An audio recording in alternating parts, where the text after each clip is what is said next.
ఈ ప్రకటన ఇస్తుందండి. ఈ బిఆర్ నాయుడు టీటీడీ రెండు కలిపి ఈ రకమైనటువంటి ప్రకటనను ఇచ్చినాయి. ఎంత దారుణమైనటువంటి విషయాలు అంటే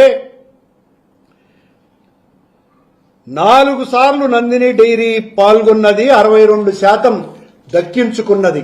494 రూపాయలతో మొదలుపెట్టి 796 రూపాయలకు 716 రూపాయల వరకు పెంచుకుంటూ పోయింది నందిని.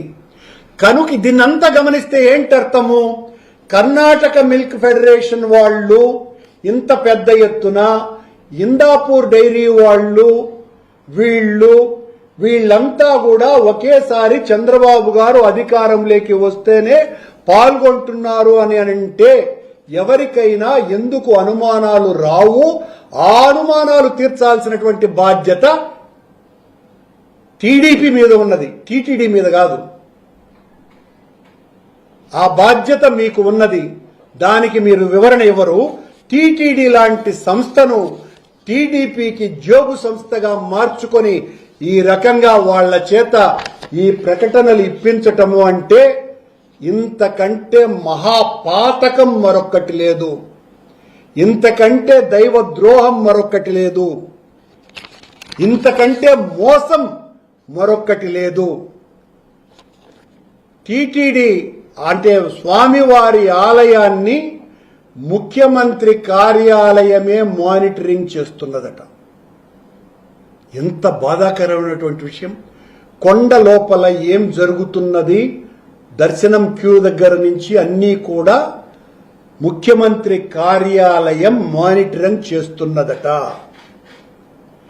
ఈ మధ్యన సంపంగి మంటపంలో సాక్షాత్తు శ్రీవారి కళ్యాణాలు జరిగేటువంటి సంపంగి మంటపంలో బిఆర్ నాయుడు గారు, ఆయన తొత్తులు,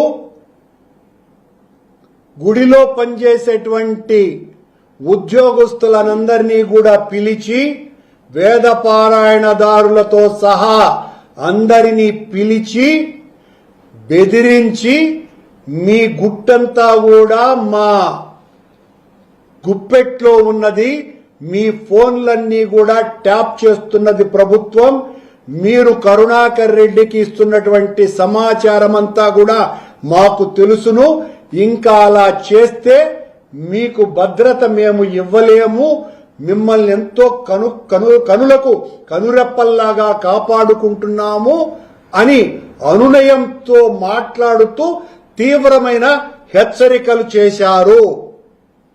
ఎంత నీచాతి నీచమైనటువంటి విషయాలు.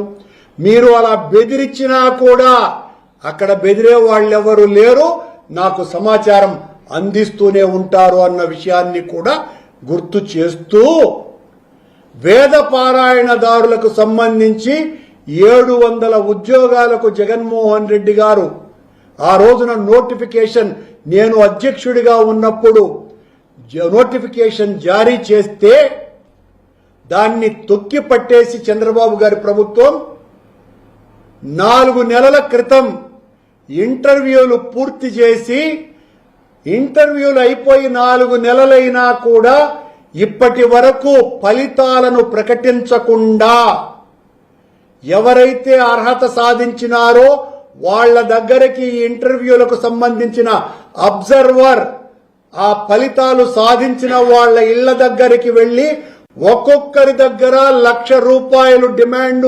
చేస్తున్నాడు అని వాళ్ళు మాకిచ్చినటువంటి కంప్లైంట్ ఎంత దుర్మార్గంగా ఉందండి.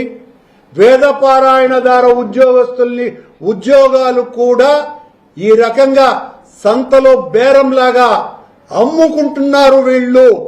ఇంతకంటే దుర్మార్గం ఏమన్నా ఉందా? అసలు ఏమి ఎవరు ప్రశ్నించకుండానే టీటీడీని, అయ్యా టీటీడీ మీరు సమాధానం చెప్పాలంటే ఒక ప్రశ్న వేస్తా.